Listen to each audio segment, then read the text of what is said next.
सर्वाधिक प्रयुक्त पदार्थ कौन सा है? Option number A aluminium, B silicon, C तांबा और डी चांदी। तो इसका आंसर हो जाएगा ऑप्शन नंबर बी सिलिकॉन। अब देखते हैं इससे अगला क्वेश्चन। अब प्रश्न नंबर 2, निम्नलिखित में से कौन सा विद्युत का सर्वोत्तम चालक है? ए माइका, बी तांबा, सी सोना और डी चांदी। तो इसका आंसर हो जाएगा ऑप्शन नंबर डी चांदी। अब देखते हैं इससे अगला क्वेश्चन। निम्नलिखित में से कौन सा अर्धचालक है? तो option number A plastic, B aluminium, C लकड़ी और डी जर्मेनियम। तो इसका आंसर है ऑप्शन नंबर डी जर्मेनियम। अगला क्वेश्चन प्रश्न नंबर 4, किसी चालक का प्रतिरोध गर्म करने पर तो ऑप्शन नंबर ए स्थिर रहता है, बी घटता है, सी बढ़ता है और डी इनमें से कोई नहीं। इसका आंसर हो जाएगा ऑप्शन नंबर घटता है।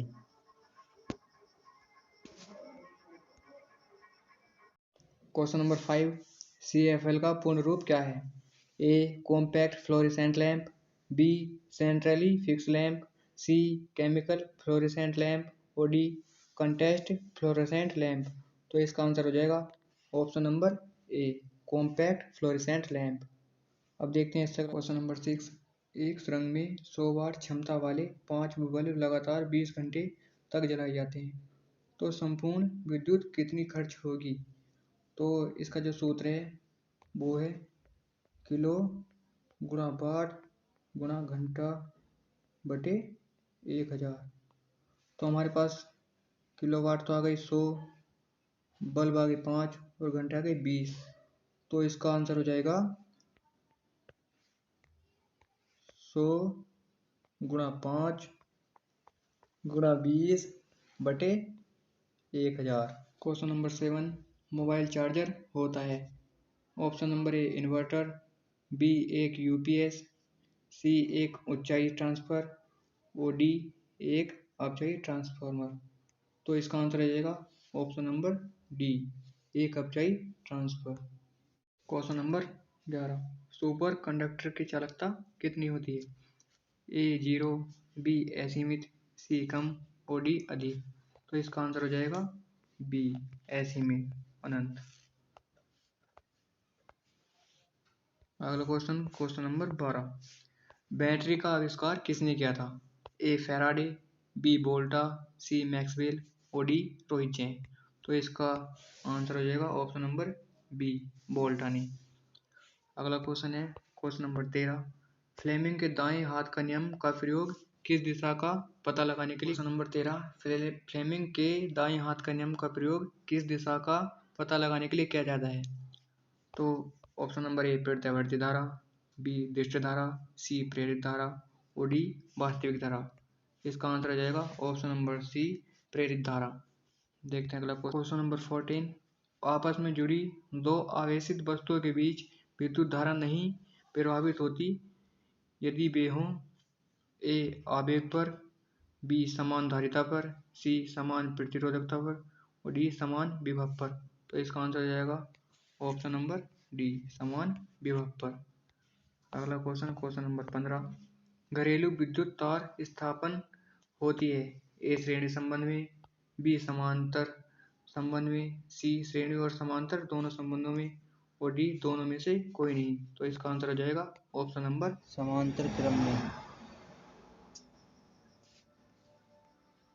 क्वेश्चन नंबर 16, बिजली के उच्च वोल्टता वाले तार पर बैठे पक्षी को विद्युत मारण नहीं होता क्योंकि उसमें कुछ प्रतिरोध शक्ति होती है, बी उसका शरीर भूमि से संपर्क पर जाता है, सी में विद्युत धारा में प्रभावित के लिए पथ नहीं बना पाता और डी उनके पैर पर सुविद्युत रोधी होती है। तो इसका आंसर रहेगा ऑप्शन नंबर सी उसमें विद्युत धारा के प्रभाव में पत्र नहीं बनता है।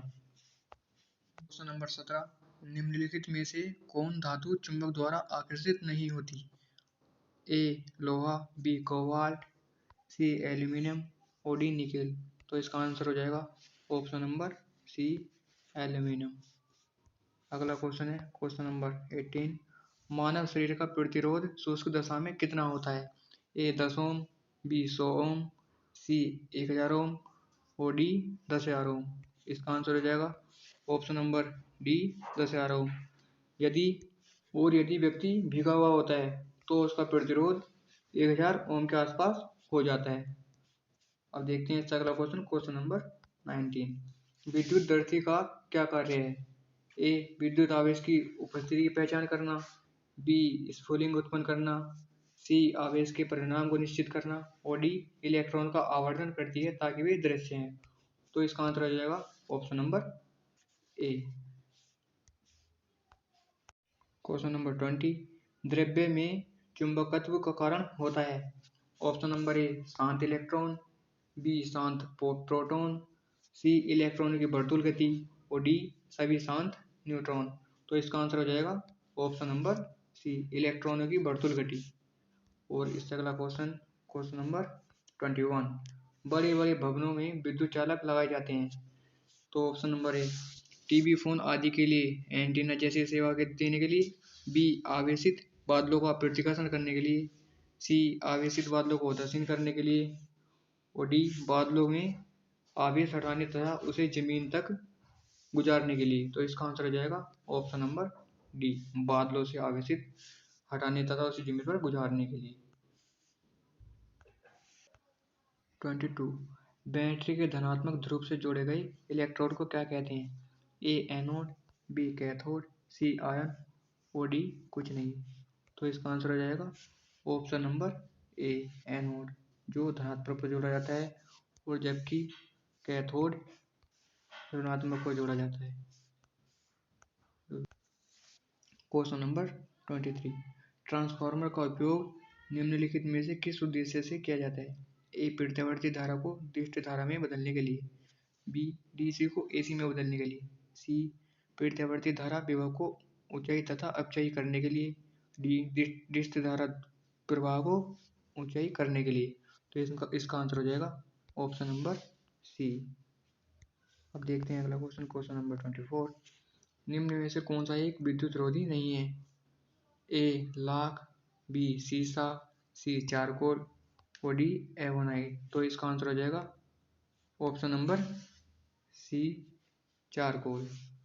अब क्वेश्चन नंबर 25। विद्युत तीव्रता का मात्रक क्या है? ए न्यूटन प्रति कूलाम, बी न्यूटन प्रति वर्ग मीटर, सी कूलाम प्रति न्यूटन और डी कोई नहीं। तो इसका आंसर हो जाएगा ऑप्शन नंबर ए न्यूटन प्रति coulomb. Question number 26। Electron volt का मात्रक है। ए शक्ति का, बी विभवांतर का, सी इलेक्ट्रॉनिक चार्ज का और डी ऊर्जा का। तो इसका आंसर हो जाएगा ऑप्शन नंबर डी ऊर्जा का। Question number 27। डायनेमो परिवर्तित करता है। ए विद्युत ऊर्जा को गतिज ऊर्जा में, बी यांत्रिक ऊर्जा को विद्युत ऊर्जा में, सी विद्युत ऊर्जा को यांत्रिक ऊर्जा में और डी केवल यांत्रिक ऊर्जा को उत्पन्न करता है। तो इसका आंसर होगा option number B, option number B यांत्रिक ऊर्जा को विद्युत ऊर्जा में। Question number 28। सामान्यतः ट्यूबलाइट में कौन सी गैस होती है? आर्गन के साथ सोडियम वेपर, नियोन के साथ सोडियम वेपर, आर्गन के साथ मरकरी वेपर और डी नियोन के साथ मरकरी वेपर। तो इसका आंसर हो जाएगा ऑप्शन नंबर सी आर्गन के साथ मरकरी वेपर। Question number 29। विद्युत धारा से लगी आग को बुझाने के लिए जल का प्रयोग नहीं किया जा सकता क्योंकि ए उससे इलेक्ट्रोक्यूशन हो सकता है, बी उससे जल अपघटन हो सकता है, सी उससे विद्युत अपघटन हो सकता है और डी उससे तारों में खराबी आ सकती है। तो इसका आंसर हो जाएगा ऑप्शन नंबर ए उससे इलेक्ट्रोक्यूशन हो सकता है। क्वेश्चन नंबर आज का आखिरी क्वेश्चन 30। श्वेत प्रकाश को नली में कैसे पैदा करते हैं? ए तांबे के तार को गर्म करके, बी तंतु को गर्म करके, सी परमाणु को उत्तेजित करके, डी अणु को दोलित कर। तो इसका आंसर होगा तंतु को गर्म करके।